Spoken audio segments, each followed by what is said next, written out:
Dans cette leçon, nous allons parler de typage, qui est essentiellement une qualité qui assure la cohérence des programmes.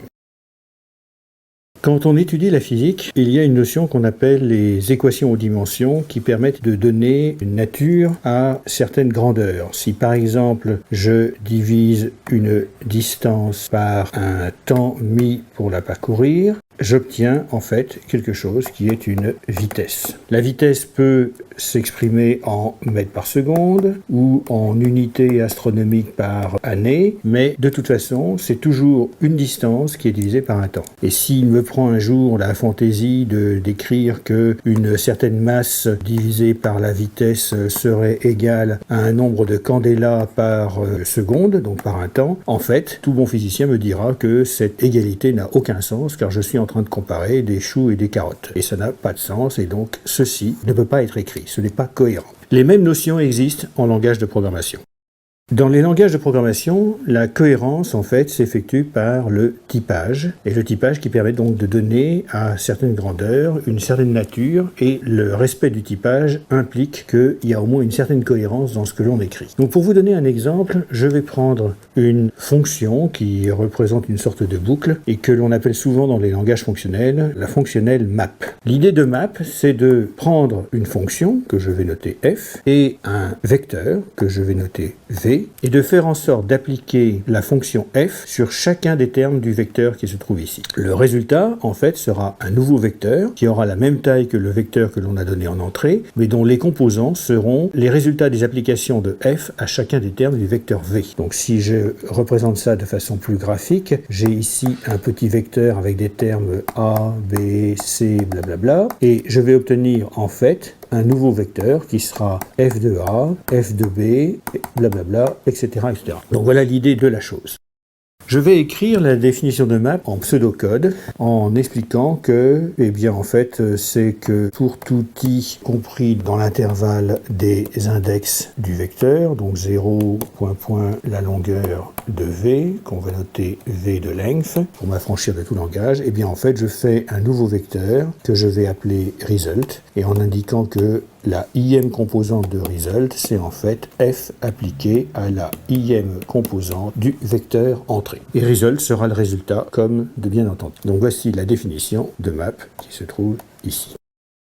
Regardons comment on pourrait assurer la cohérence de cette définition. Tout d'abord, ce que l'on peut inférer de cette définition, c'est que V est un vecteur, ce que j'ai déjà mentionné, mais c'est un vecteur de quoi? C'est un vecteur de quelque chose que pour l'instant je ne connais pas et que je vais appeler alpha. Donc ça peut être un vecteur de nombre, un vecteur de chaîne de caractères, un vecteur de vecteur d'arbre par exemple, etc., etc. Tout cet inconnu, je le note alpha. Si V est un vecteur de alpha, alors ça veut dire que V de i est lui-même un alpha. C'est-à-dire si j'ai un vecteur de nombre et que je prends la ième composante de ce vecteur de nombre, j'obtiens un nombre. Donc la fonction f, elle, est une fonction qui prend donc un alpha, forcément, puisque je le déduis de cette expression-ci, et qui va donner quoi? Eh bien, je n'en sais rien, mais on va dire que ce que ça donne, c'est un bêta. Donc si maintenant f de v de i donne comme résultat un bêta, quelque chose de nature bêta, alors result de i, la ième composante du résultat, est un bêta. Ce qui implique que result, c'est en fait quelque chose qui est un vecteur de bêta.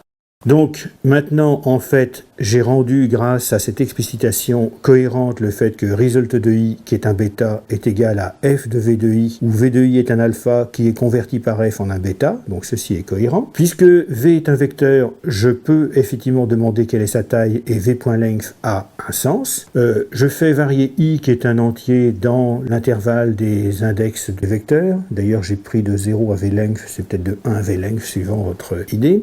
Et donc ma fonction map maintenant peut avoir un type final qui est quoi? Eh bien de prendre une fonction qui est la fonction f qui est dire si vous me donnez une fonction qui prend des alphas et qui donne des bêtas, si vous me donnez maintenant aussi un vecteur de alpha, eh bien la fonction map vous donnera en tout un vecteur de bêta. Donc on voit que là, on a inféré à partir de cette définition le type de la fonction map comme prenant une fonction qui envoie des alphas vers des bêtas, prenant un vecteur de alpha et rendant en résultat final un vecteur de bêta.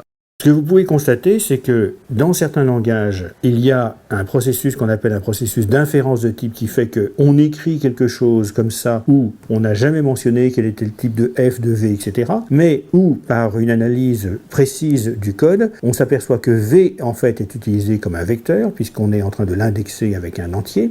F est utilisé comme une fonction, prenant quelque chose et rendant un résultat. Result est utilisé dans une graphie qui suggère que c'est aussi un vecteur puisqu'on prend la IM composante de result, et ainsi de suite. En fait, on arrive à reconstruire le type tout entier. Ceci s'appelle en fait l'inférence de type. L'inférence de type est quelque chose qui a été formalisé dans les années 70, au milieu des années 70, et surtout implémenté dans un langage qui s'appelait ML à l'époque. C'est depuis quelque chose qu'on retrouve dans de plus en plus de langages, notamment les langages fonctionnels. Comme c'est un peu compliqué à faire et que quelquefois on veut se permettre des écarts par rapport à cette inférence de type, parce que, par exemple, comme on sait, on a besoin de manipuler des entités de la machine dont on ne sait pas très bien ce que ça peut être. Alors, dans ces langages-là, on a une déclaration explicite des types, c'est-à-dire que ces définitions ici qui sont que V est un vecteur doivent être traduites, en fait, sous la forme d'une déclaration de type. Par exemple, en C, on écrirait que alpha V de la taille du vecteur, par exemple ici 32, par exemple. Donc on écrirait quelque chose comme ça en disant V est un vecteur de 32 alpha. Et donc, en déclarant explicitement ces types-là, on pourra obtenir ces définitions et ces contraintes-là qui permettront de vérifier que map est une fonction qui est bien appliquée à bon escient. Donc, qu'il y ait inférence de type ou pas inférence de type, de toute façon, les compilateurs, les évaluateurs vont vérifier la cohérence de ce que vous écrivez en fonction du code et des contraintes que vous avez fournies.